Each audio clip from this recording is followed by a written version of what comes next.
We welcome the report in its entirety and the recommendations in a very constructive way because we see it as the platform that will allow us to improve and develop from our current position. The RGP is ever revolving. Yes, the report says that they would have expected more change and more advancement since the last time. I accept that, but it also qualifies why that hasn't been able to be carried out. Some of the reasons they offer is that of resourcing, IT infrastructure, and other issues. So, in the main, it's a report that identifies areas where, both in consultation with the police authority and myself, we provided terms to Her Majesty's Inspectorate of Constabulary for them to look at those particular issues that we felt required looking into.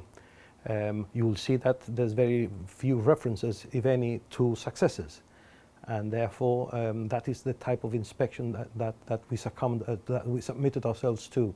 There's no point in asking them to come and inspect our detection rates for argument's sake, because we are more than satisfied, and they are too, that our detection of crime is quite high. So I've taken it in, as indeed my command team colleagues have taken it in a very constructive way. Okay, so you mentioned resources and improving your information communications technology, or that would be a reason for these suggested areas of improvement from the previous report not having been advanced as much as the auditors would have liked, and I'm sure as you would have liked. Are you going to use this report to try to lobby for more better resources, more finances from the Gibraltar government? The government has been very supportive towards us, and in fact at the time when the inspectors were here in October, we were already in the middle of that uplift that the business case that we submitted to government had produced. So we've already assumed the first tranche of that uplift, and there's another two. It was going to be rolled out over a 3-year phased out period, and we are now in the second year, but obviously understanding that we live in the real world and that COVID has slowed everything down. So we are looking at ways of means to readjusting our intent of boosting those resources in accordance with the agreed principles of the business case that government agreed to. So does that mean that you're not necessarily counting on getting those resources? I do not know yet. I mean, our energies and time is now dedicated to coming out of this lockdown and returning to some form of normality. I'm sure that I'm going to be engaging with the police authority and the Minister for Justice and government to see where we can pick up where we were, so to speak. But can you confirm that you are now counting crime in the same way as it would be counted in the UK? Indeed, indeed. That was one of the recommendations that we took on board from the previous inspection, and we are now compliant to the hilt with that in terms of counting rules, Home Office counting rules. And again, I have to harp on the fact that even with those new counting rules in place, our efforts and the efforts of the rank and file of the RGP are sort of showing way above any of the levels of detection in the United Kingdom. So when we are being compared apples with apples, even though the report says that there's not being much comparison drawn, you will read that many of it is based on UK, England and Wales practice. At this point, I want to also, without meaning to sound defensive by no means, but sounding the fact that blowing our own trumpet that we excel, and we have admirable detection rates compared to the UK. The inspectors said they had reservations about the police's budgeting. The inspectors find it difficult to understand, or not difficult to understand, but finding it not the most appropriate model of funding for a modern day police service, as they apply a devolved budget to all the 42 different home county forces in the United Kingdom. They would want to see something similar to that happening in Gibraltar. It's got its advantages, but look, at this moment in time, the RGP is well funded. the government has always, both this one and in previous administrations, has always supported the RGP in the funding and of even when we go over and above our budget for exigencies. So they do not see that as good business sense. They would want to see us managing through the police authority the budget ourselves. So in effect, what the devolved budget would do, for argument's sake, is not commit us to a year's planning beforehand. Although you forecast so much of your intended expenditure and recurrent expenditure, the devolved budget would allow the chief officer, in my case, in this case myself here, to decide on a yearly basis where that money is going to be spent. So if I have a crisis with regards to recruitment and I want to invest in recruiting 10 bodies rather than buying 5 patrol cars or 6 patrol cars, or vice versa, that autonomy is allowed for with the devolved budget system, whilst the current structures which are applied to all the public sector, I say it's regulated in law in Gibraltar of how public sector is funded and through government, that is not so flexible. And that's the difference between, that is where the HM Inspectorate feels that there could be more scope for devolved financing. So I'm sure that you would be keen to point out the police's independence, but effectively the devolution of that budget to you would give you even greater autonomy and independence. It does in a way. But it doesn't come with a devolved budget on its own, because it could very the government could very easily, in the same way as they apply to the UK, allow their budget for the police service, but the police service have already built up reserves and so forth. They can do a good sort of account of themselves and take stock and take hits. We are not here for a profit. We cannot make any profit, and therefore what we make, any efficiency that we make along the year, return to government coffers, so to speak. So it's a different model.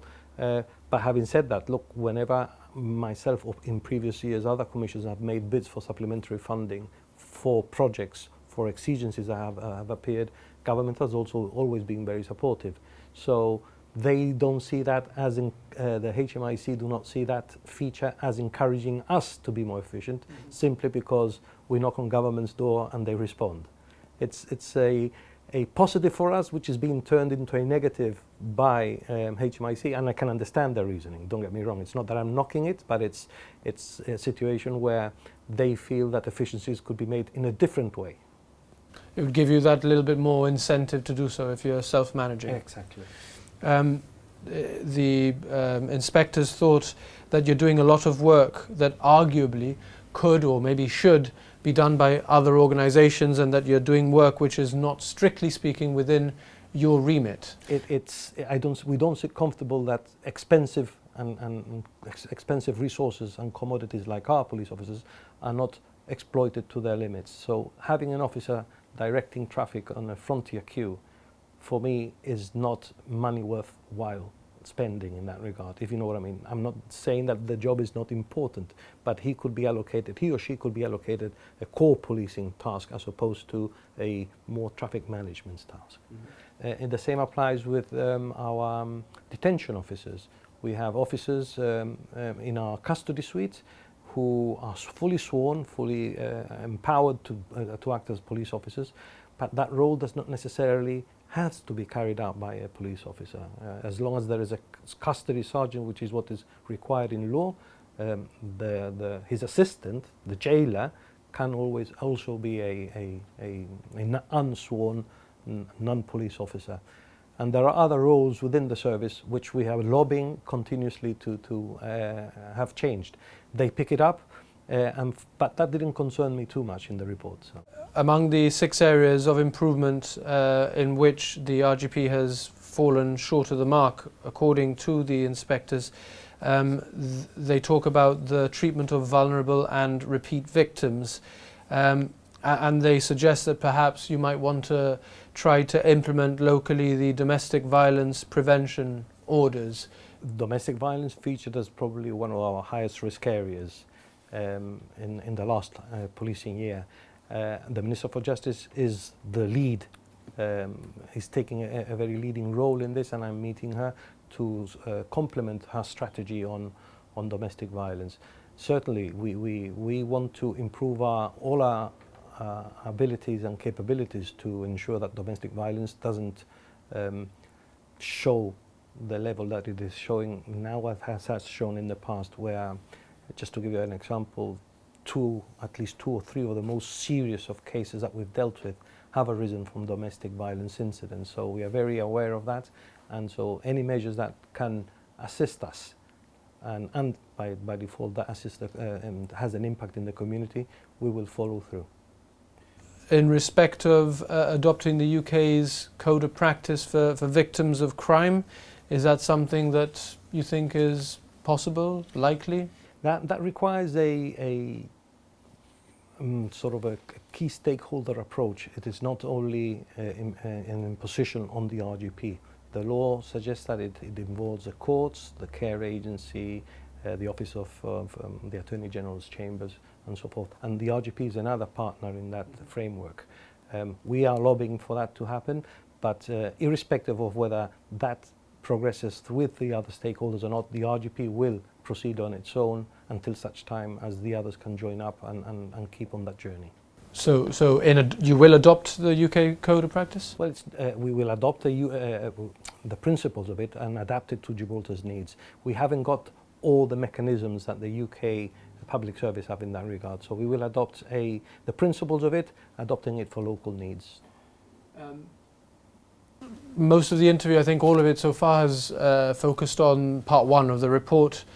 Part two arguably might give you an even bigger headache, because it is, I think, internal and looking at things which are within your control. I mean, you can only do so much to try to get more financing from the government, but let's put some of the issues that I think the inspectors think the Commissioner could bring about improvements in. Let's talk about corruption, the risk of countering corruption inside the force.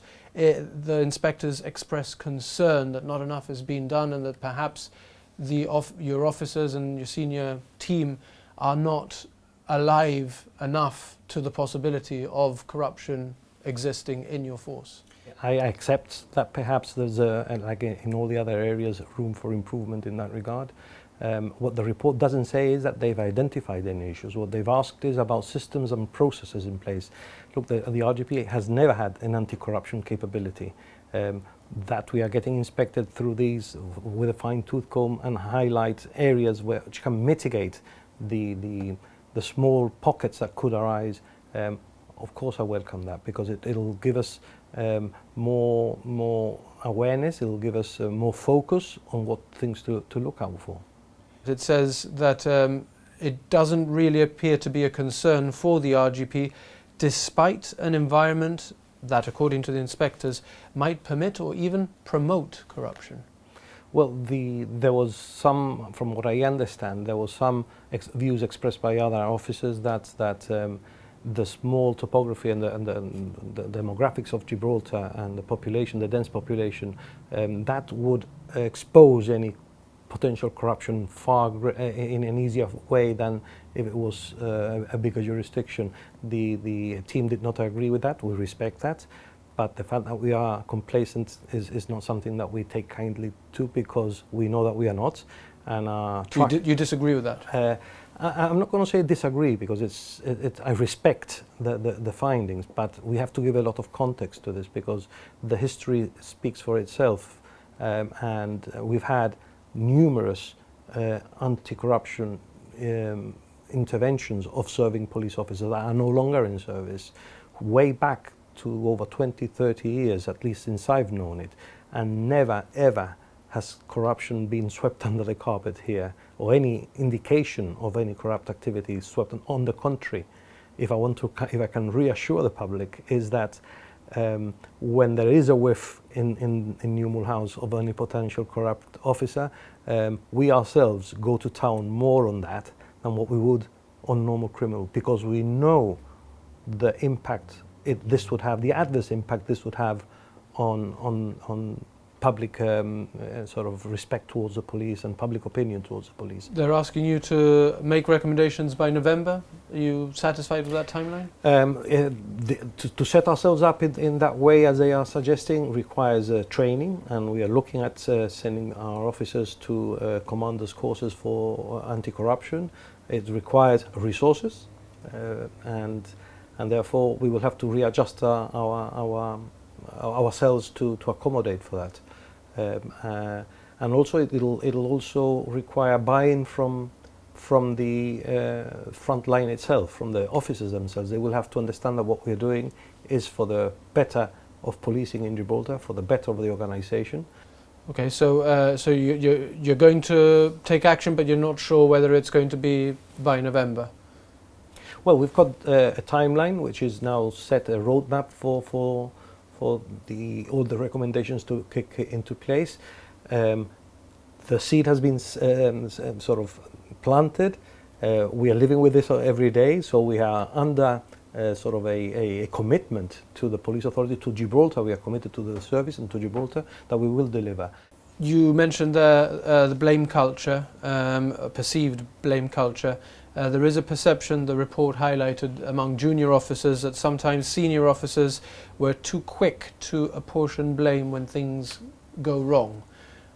How do you feel about that? It's a perception that we are keen to address, and it is a perception, because the report says that they did not find evidence of that, but perceptions are equally important. So that's one of the recommendations that we have completed even before the report came out, because we had an idea that it was heading this way, and therefore we've put the systems in place, new systems in place after extensive consultation, to ensure that people have their say, workforce have their say in an environment where they feel protected.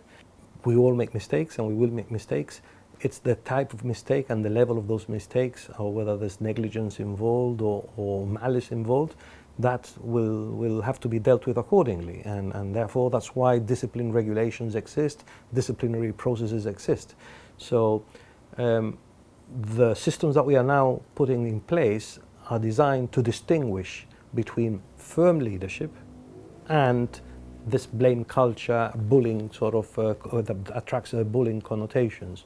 In respect of managing risk, the inspectors seem to think that the Royal Gibraltar Police hadn't recognised the potential that exists for your own employees. You've got a large workforce, for them to perpetrate sexual violence. That's worrying. This subject area arises from problems that the UK Police Service encountered a few years ago. The RGP has never been inspected or even considered for this matter.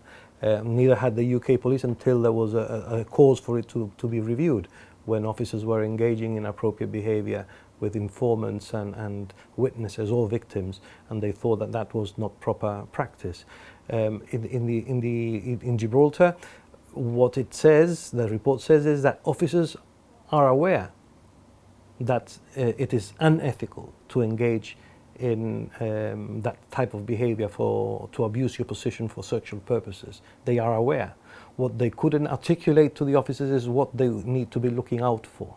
Now look, I understand that inspectors can seem somewhat overbearing when you're asking questions that you don't really expect along the lines of this sort. But if an officer knows that this is unethical, how does he know that it is unethical? He knows it is unethical because he's feeling the vibes and he can see what's happening is unethical. Otherwise he wouldn't see it as unethical. But there is a checklist that we will be applying, and there will be training that we will be applying. They've asked you to improve your vetting process for new recruits and also for officers seeking promotion. Is that something you think you can do? There is already a level of vetting which we carry out, and we are going to develop on that. We are going to be more intrusive. There are positive findings. The inspectors feel that the workforce is professional, committed, enthusiastic about their police work, and And I suppose that must be gratifying for you to hear that the officers are proud to serve. Not only do they say that the service is professional, the officers are professional, that they're enthusiastic and committed, they also say that the RGP provide a good service to Gibraltar. Now, that has to be the counterbalance to all this ineffectivity that is being raised through the points that we've asked to be inspected on. Just to reinforce that point is that you don't have an ineffective police service that, as I said initially, detects crime at 54%. You don't have an ineffective police service that reduces overall crime at 8.5% Per year. You don't have a police service, an ineffective police service that reduces repeat victimization by 33%, and you don't have an ineffective police service that reduces repeat offending by 33%. And finally, as another example, you don't have an ineffective police service that enjoys the high levels of public satisfaction. You don't want to challenge the finding of the inspectorate, but you think that people need to look at those statistics as well as the report? Absolutely. I think the report has to be correlated with the outcomes that the service delivers. And when you read that, that is the objective picture that you get, the objective reality that you get out of it all. Look, we are going to embrace, as I said, we are going to embrace all the recommendations, because I'm confident that as soon as we address them, we are going to come out better the other side, and hopefully then the service will be even better delivered to the community and to our own officers. Commissioner, we've spent quite a lot of time talking about areas that the Royal Gibraltar Police could improve, but I guess out of fairness to you, it must be said that you're quite an exceptional organisation in that you invite HMIC to come in and review areas that you think need improving, and you ask them for their suggestions as to how you could improve. Absolutely. I think we value that we submit ourselves to this external audit for the benefits of progression and development.